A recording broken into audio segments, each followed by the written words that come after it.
Exponent and power. ये मेरा arithmetic का 9th वीडियो है जिसमें मैं आपको बताऊंगा बेस, एक्सपोनेंट, पावर और एक्सपोनेंशियल फॉर्म के बारे में कि कैसे एक्सपोनेंशियल फॉर्म की मदद से काफ़ी बड़े और काफ़ी छोटे नंबर को आसानी से लिख सकते हैं।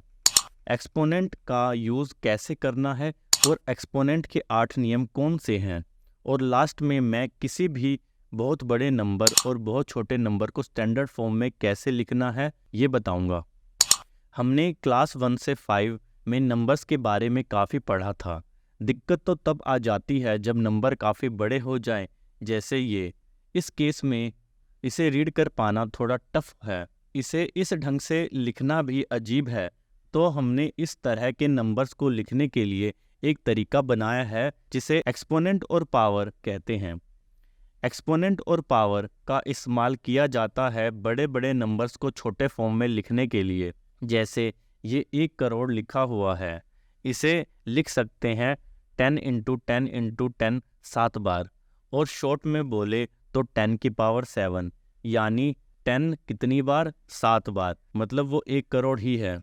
इस 10 को बेस बोलते हैं, और ये जो ऊपर लिखा हुआ है पावर में, इसे एक्सपोनेंट बोलते हैं। और इसको रीड ऐसे करते हैं 10 रेज़ टू पावर 7। जैसे इसमें 6 रेज़ टू पावर 4 है, यानी 6 बेस है, 4 एक्सपोनेंट है। 6 कितनी बार? 4 बार, यानी 6 गुने 6 गुने 6 गुने 6, यानी 1296 को लिखने का ये एक तरीका है, और इस तरीके को बोलते हैं एक्सपोनेंशियल फॉर्म। इसी तरह से 1 लाख को एक्सपोनेंशियल फॉर्म में लिख सकते हैं 10 की पावर 5। एक बार प्राइम फैक्टराइजेशन देख लेते हैं। किसी नंबर को प्राइम फैक्टर के रूप में दर्शाने को प्राइम फैक्टराइजेशन कहते हैं। जैसे 36 को हम लिख सकते हैं 2 इंटू 2 इंटू 3 इंटू 3। ये प्राइम फैक्टर्स हैं, मल्टीप्लाई करने पर 36 ही आएगा। फिर इसको एक्सपोनेंशियल फॉर्म में ऐसे लिखेंगे 2 2 बार और 3 2 बार, 2 की पावर 2 इंटू 3 की पावर 2। इसी तरीके से 64 को पहले प्राइम फैक्टराइज करेंगे, उसके बाद इसे एक्सपोनेंशियल फॉर्म में लिखेंगे 2 की पावर 6।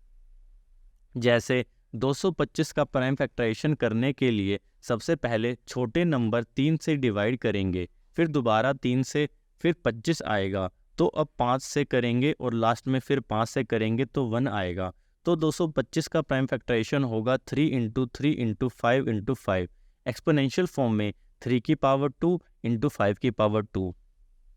इसी तरीके से 200 का प्राइम फैक्टराइजेशन होगा 2 इंटू 2 इंटू 2 इंटू 5 इंटू 5, यानी 2 की पावर 3 इंटू 5 की पावर 2। अब मैं आपको पावर का कंसेप्ट बताता हूँ। जैसे x की पावर n है, इसका मतलब होता है x into x into x n बार। x कितनी बार मल्टीप्लाई में? n बार। फिर मल्टीप्लाई करके जो भी आएगा वो आंसर होगा। जैसे 2 की पावर 6, 2 रेज़ टू पावर 6, यानी 2 into 2 into 2 into 2 into 2 into 2, तो 2 की पावर 6 का आंसर होगा 64। इसी तरीके से 2/3 की पावर 4 होगा 16/84। अब हम पढ़ते हैं लॉ ऑफ एक्सपोनेंट के बारे में। 8 नियम हम पढ़ेंगे और चैप्टर ख़त्म हो जाएगा। पहला, -1 की पावर इवन नंबर होता है 1, और -1 की पावर ओड नंबर होता है -1। कैसे आया ये? 1 की पावर 5 होगा 1 इंटू 1 इंटू 1 5 बार, यानी 1 आंसर होगा। -1 की पावर 3 का मतलब होता है -1 इंटू में -1 इंटू में -1। मैंने आपको वीडियो नंबर 2 इंटीजर में पढ़ाया था, माइनस मल्टीप्लाई माइनस प्लस होता है, plus multiply by minus minus होता है। इसमें 3 बार माइनस है तो 2 माइनस तो कैंसिल हो जाएंगे, पर 1 बच जाएगा, इसलिए आंसर आएगा -1।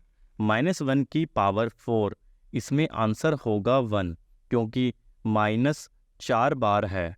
-10 की पावर 3, -10 इंटू -10 इंटू -10, यानी 1000, और निशान माइनस का आएगा। कंक्लूजन ये निकलता है कि -1 की पावर ओड नंबर होने पर आंसर -1 आएगा। -1 की पावर इवन नंबर होने पर आंसर +1 आएगा। इसी तरीके से ये कंसेप्ट रैशनल नंबर पर लगाएंगे तो -2/3 की पावर 4 होगा 16/81। क्योंकि पावर इवन है तो सारे माइनस कैंसिल हो जाएंगे। इसी तरीके से -4/5 की पावर 5 होगा माइनस का 1024/3125। हाँ, माइनस का, क्योंकि पावर 5 है तो 4 माइनस तो कैंसिल हो जाएंगे पर एक बच जाएगा। दूसरा लॉ है नेगेटिव एक्सपोनेंट का। जब एक्सपोनेंट नेगेटिव हो, जैसे a की पावर -1, तो हम उसे लिखेंगे 1/a या 1/a की पावर 1। a की पावर -m हुआ तो इसे लिखेंगे 1/a की पावर m। इसे 1/a की पावर होल m भी बोल सकते हैं। यही नंबर अगर इंटीजर की जगह फ्रैक्शन हुआ तो a/b की पावर -1 को लिखेंगे b/a की पावर 1, यानी b/a। जैसे पिछले केस में a को a/1 भी लिख सकते थे, a/b की पावर -1 को 1/a/b भी लिख सकते हैं, a/b की पावर -n को b/a की पावर n भी लिख सकते हैं। तीसरा लॉ है जीरो एक्सपोनेंट का। a की पावर अगर 0 है तो उसका आंसर होगा 1। इसी तरीके से अगर a/b की पावर 0 हो तो उसका आंसर भी 1 होगा। एक्सपोनेंट 2 में होता है a इंटू a यानी a²। एक्सपोनेंट 1 में होता है a। एक्सपोनेंट 0 में होता है 1। एक्सपोनेंट -1 में होता है 1/a। एक्सपोनेंट -2 में होता है 1/a²। इसी ढंग से एक्सपोनेंट का रूल काम करता है। फोर्थ लॉ है multiplying exponent with same base. Same base वाले दो एक्सपोनेंट को मल्टीप्लाई कैसे करेंगे? सिंपल है, एक्सपोनेंट यानी पावर को जोड़ दो। a की पावर m मल्टीप्लाई a की पावर n है तो इसमें बेस सेम है a। इसे बोल सकते हैं a m बार और a n बार, तो टोटल हो जाएगा a m प्लस n बार। इसका कंक्लूजन ये निकलता है कि दो एक्सपोनेंट जिसका बेस सेम हो उनको मल्टीप्लाई करने के लिए उनके पावर को ऐड कर दो। रैशनल नंबर के केस में भी ऐसा ही होगा। a/b की power m multiply by a/b की पावर n बराबर होगा a/b की पावर m प्लस n। पांचवा लॉ है dividing exponent with same base. जब दो एक्सपोनेंट को डिवाइड करना हो जिनका बेस सेम है तो डिवाइड करने के लिए बस पावर को सब्ट्रैक्ट कर दो। a की power m divide by a की पावर n। इसे ऐसे भी लिख सकते हैं a की power m multiply by a की पावर -n, और हमने एडिशन में पढ़ा था a की पावर m-n। तो बेस सेम हो, डिवाइड करने के लिए पावर को सब्ट्रैक्ट कर दो, आंसर आ जाएगा। रैशनल नंबर के केस में भी ऐसा ही होगा। सिक्स्थ लॉ है taking power of A power. जैसे a की पावर m की पावर n, इस केस में हम दोनों एक्सपोनेंट को मल्टीप्लाई करते हैं, बेस वही रहेगा तो आंसर हो जाएगा a की पावर mn। इसी तरीके से रैशनल नंबर के केस में भी ऐसा ही होगा, a/b की पावर mn।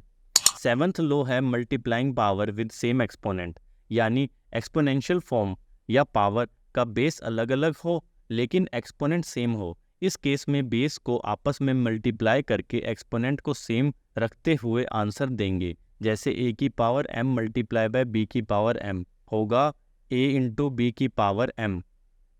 सोचो अगर 2 की पावर 2 इंटू 5 की पावर 2 है तो इसे लिख सकते हैं 2 इंटू 2 इंटू 5 इंटू 5, या 2 इंटू 5 इंटू 2 इंटू 5, या 10 इंटू 10, या 10 की पावर 2।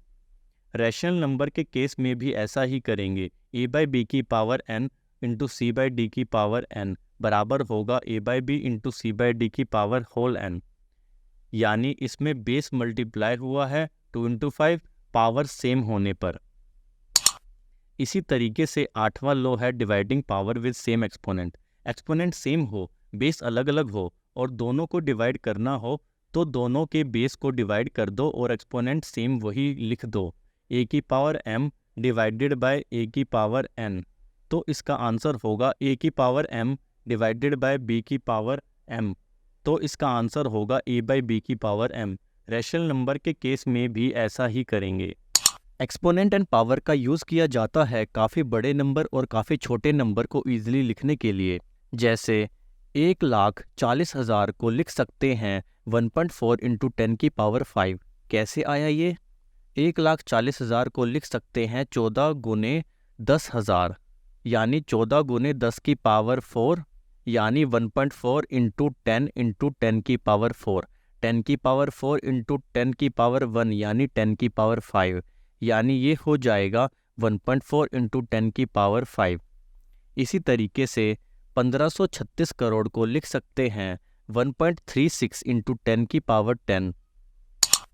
अगर काफ़ी छोटे नंबर को स्टैंडर्ड फॉर्म में लिखना हो तो जैसे 0.00002 को लिख सकते हैं 2/100,000 डेसिमल चैप्टर में पढ़ा था, यानी 2/10 की पावर 5 यानी 2 इंटू 10 की पावर -5। 2 mm को लिख सकते हैं 0.2 सेंटीमीटर यानी 0.002 मीटर यानी 0.000002 किलोमीटर यानी 2 इंटू 10 की पावर -6 किलोमीटर। कंक्लूज़न ये निकलता है कि किसी भी बड़े या छोटे नंबर को स्टैंडर्ड फॉर्म यानी k इंटू 10 की पावर n के फॉर्म में लिख सकते हैं।